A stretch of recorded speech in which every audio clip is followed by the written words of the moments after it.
Développer la confiance en soi pour oser s'épanouir. Bonjour à toutes, je suis ravie de vous voir ou de vous revoir. Moi, je vais commencer par une question. Qui suis-je? C'est la question fondamentale à laquelle chacun et chacune, je vois qu'il y a quelques messieurs, chacune et chacun doit répondre pour pouvoir développer la confiance en soi et oser s'épanouir. C'est la question que je pose, je vois déjà des grimaces, c'est la question que je pose à chacun de mes clients et notamment à Camille quand elle est venue me voir. Après un burn-out, elle avait perdu sens et peu à peu, voilà, elle savait plus qui elle était. Et je lui ai posé cette question. Et pour y répondre, il y a plusieurs étapes. Mais pour moi, c'est fondamental. Ça rejoint ce qu'a dit Oriane et ce qu'a dit Vanessa. C'est qui suis-je? Mais avant ça, pour y répondre, peut-être c'est difficile pour vous de répondre à cette question. C'est parce qu'on a tous des freins, des croyances limitantes. J'appelle ça aussi des habitudes de pensée qui font qu'en fait, on ne peut pas se connaître réellement avec tout le potentiel que l'on a à l'intérieur. Donc avant de répondre à cette question, il est important de lever ces croyances limitantes. Pour Camille, qui était infirmière, ce qui la freinait beaucoup pour avancer et rebondir dans un nouveau métier qu'elle souhaitait, c'était l'importance du regard des autres. Également, le fait de dépasser ses peurs qu'elle avait de pouvoir être, travailler par elle-même sans être dans une structure avec un certain confort, voilà, de perdre cette sécurité de l'emploi.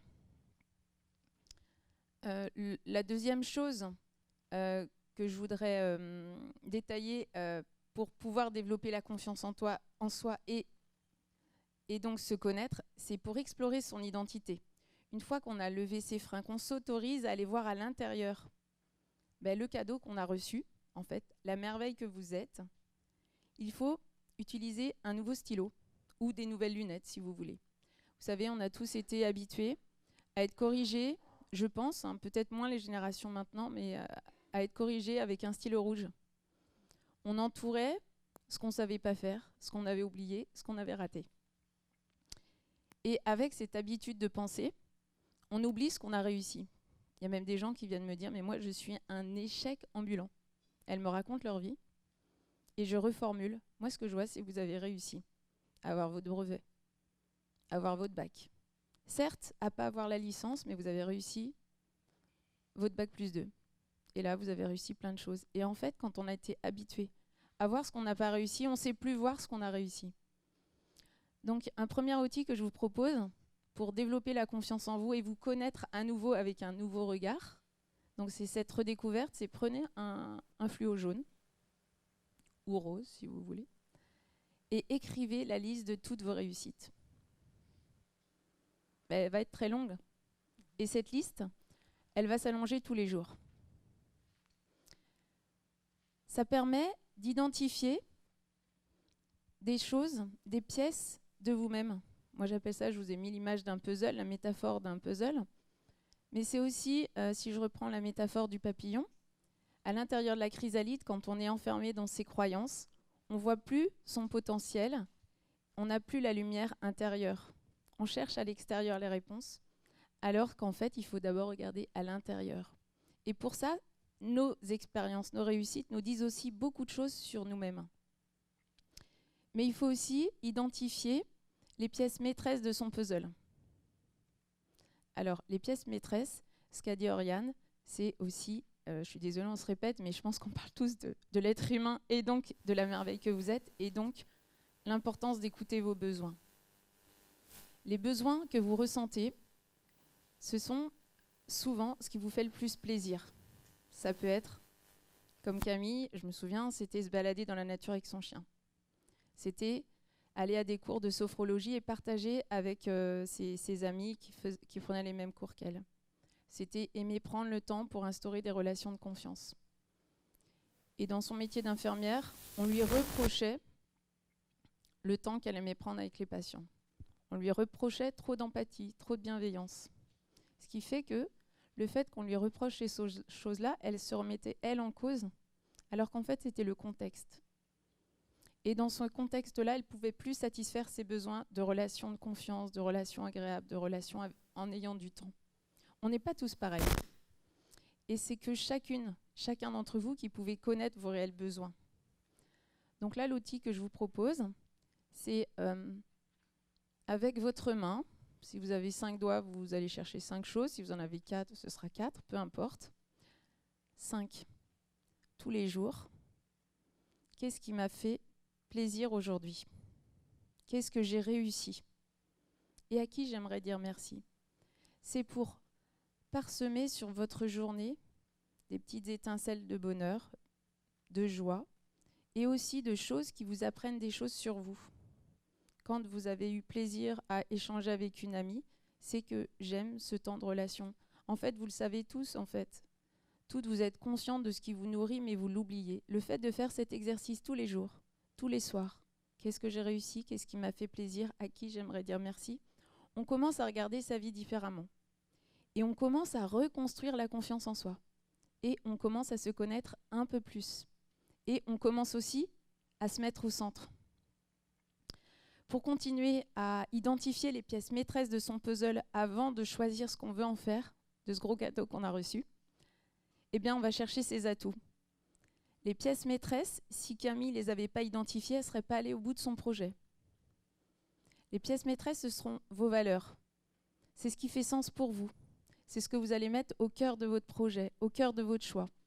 Au cœur aussi de ce qui va vous donner confiance. Ça va être, je prends l'image, j'aime bien prendre l'image du tronc.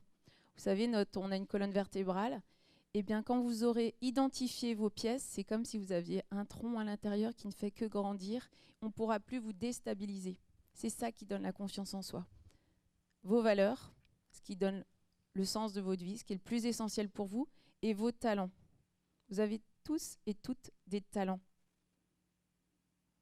Et une fois que vous avez identifié ces talents, c'est ce qui vous fait le plus plaisir, que vous avez depuis que vous êtes petit, qui est facile pour vous. Du coup, c'est tellement un talent que vous ne le voyez plus. Et du coup, comme on a été habitué au stylo rouge, on voit les talents des autres, par définition, parce qu'on ne les a pas, et on oublie que nous, on en a. Et si on ne met pas ces talents au centre de sa vie, en particulier professionnel, on ne pourra pas oser s'épanouir, parce qu'il nous manquera quelque chose de vital pour pouvoir s'épanouir. Il nous manquera les pièces essentielles. Pour Camille, c'était vraiment d'aimer découvrir des nouvelles choses, d'aimer prendre le temps, d'aimer instaurer des relations de confiance. Et ça, elle ne le vivait plus tous les jours dans son métier. Ce n'était pas le métier qu'elle avait mal choisi, ce n'était pas qu'elle s'était trompée de métier. Parce que prendre soin des gens, c'était toujours ce qu'elle voulait faire. Mais le contexte n'était plus possible par rapport à ce qu'elle souhaitait épanouir. On va oser changer de métier. On va oser continuer à construire quelque chose qui fait sens pour soi parce qu'on a conscience que ce qu'on a à l'intérieur, c'est l'essentiel qu'on a à épanouir. Vous voyez, le papillon, on ne lui demande pas, quand il est en chenille, de se changer la couleur de ses futures ailes, de changer la taille. Tout est à l'intérieur, il faut juste développer la conscience que vous avez tout à l'intérieur et que c'est ça que vous avez à épanouir. Alors ensuite, une fois qu'on a cette connaissance de soi, eh bien, on va pouvoir assembler le puzzle parce qu'on a toutes les pièces. Mais il n'y a que vous qui pouvez les assembler, qui pourrez donner le sens de ces pièces et du sens que vous voulez donner à votre vie. Ça peut venir que de l'intérieur. Donc là, je vous ai mis une image d'un cadeau parce que je crois profondément que vous avez tout ce potentiel de lumière qui rayonne à l'extérieur, à condition de le regarder, à condition que ce soit ça que vous mettiez au centre. Et ensuite, pour que ça devienne réalité, il y a des choix à poser. Alors, c'est d'abord choisir soi-même, au centre. Ça veut dire aussi un entourage qui vous fait du bien. Ça veut dire aussi s'autoriser à rayonner tel qu'on est, à être authentique. Ça veut dire aussi choisir d'apprendre à dire non.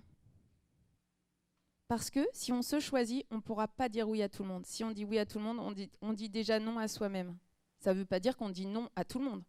Ça veut juste dire qu'on est OK avec l'idée qu'on va apprendre à dire non parce que c'est bon pour soi pour pouvoir épanouir ce qu'on a à épanouir. Et qu'on n'a pas envie que quelqu'un nous demande de couper une aile, d'oublier une partie de soi-même. Ça s'apprend parce qu'on apprend à s'écouter. Donc c'est un chemin. Quand on a commencé, ça ne se termine pas en fait. On continue toujours. Ensuite, pour passer à l'action, il y a 3 choses importantes. D'abord, une fois qu'on a son projet, qu'on a confiance en son projet, qu'on sent que c'est ça qu'on veut vraiment épanouir et déployer dans sa vie, pour passer à l'action, il faut choisir aussi un chemin, en se disant qu'il y en a plusieurs possibles. Et le meilleur, ce sera peut-être le premier qu'on aura envie d'emprunter, mais pour y aller, il faut qu'on s'autorise à échouer. Parce qu'on s'autorise à échouer, on pourra passer à l'action. Et parce qu'on s'autorise à échouer, on saura qu'on peut rebondir sur un autre chemin pour réussir complètement ce qu'on a à épanouir. Et ensuite, pour continuer la liste dont je vous parlais au tout début, c'est de valoriser chaque réussite. Il n'y a pas de petites réussites, il n'y a que des belles réussites qui vont faire que votre confiance en vous, elle va continuer à se développer. C'est toutes ces différentes étapes qui vous permettront de vous envoler pour vous épanouir. Moi, vraiment, ce que j'aimerais vous transmettre, ce avec quoi j'aimerais que vous repartiez, c'est la conviction profonde que vous avez toutes les réponses en vous. Et c'est à vous d'aller oser les explorer pour oser vous épanouir. Je vous remercie de votre attention. Merci Christine.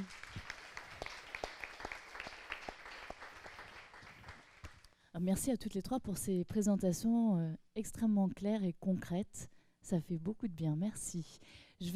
J'en profite parce que comme c'est les derniers moments du salon, pour vous dire, allez-y, si vous avez des questions à poser, c'est le moment. Et le micro, il est à vous. Et ces 3 personnes aussi, elles sont à vous, là, pile maintenant. Est-ce que certaines sont en train de cogiter à des projets de création ou voilà, vous vous posez des questions, vous ne savez pas par quelle est peut-être votre prochaine étape. Alors, Vanessa, tu as témoigné, c'était extrêmement précieux de dire, voilà, moi, en gros, tu es partie avec du salon il y a 2 ans, avec l'enthousiasme, l'idée, l'envie, vroom, et t'as foncé. Aujourd'hui, qu'est-ce que tu pourrais conseiller à nouveau? Je rebondis sur ta présentation tout à l'heure, mais c'est là, après tout ce qu'on a entendu, vécu, de dire, première action, c'est quoi? Alors, du coup, c'est vrai, ça va rejoindre un peu ce que j'ai dit. Effectivement, dans le contenu, c'est pas évident à le faire. On le fait pas systématiquement parce qu'on est pris dans le rythme de la vie. On s'oblige pas à le faire. C'est vraiment se poser un temps sur sa vie et sur soi. Parce que bien souvent, ce qui se produit, c'est qu'on arrive à notre limite physique, mentale, quand on fait ce temps d'arrêt, en fait. Et en fait, il faut le faire, l'anticiper, et pas le faire sur...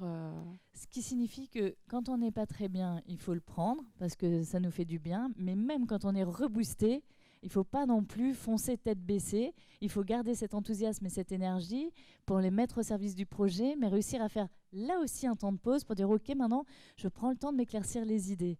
C'est ça, et comme ça, passez-vous aussi après le micro pour... Oui, effectivement, en fait, je pense qu'on a tout dit, c'est de s'écouter. Moi, c'est le mot, s'il y avait un mot à retenir, je pense, c'est celui-là que j'aimerais que vous reteniez. En fait, c'est si vous vous écoutez, toutes les réponses sont là. Mais sauf qu'on ne peut pas s'écouter un jour et oublier le lendemain.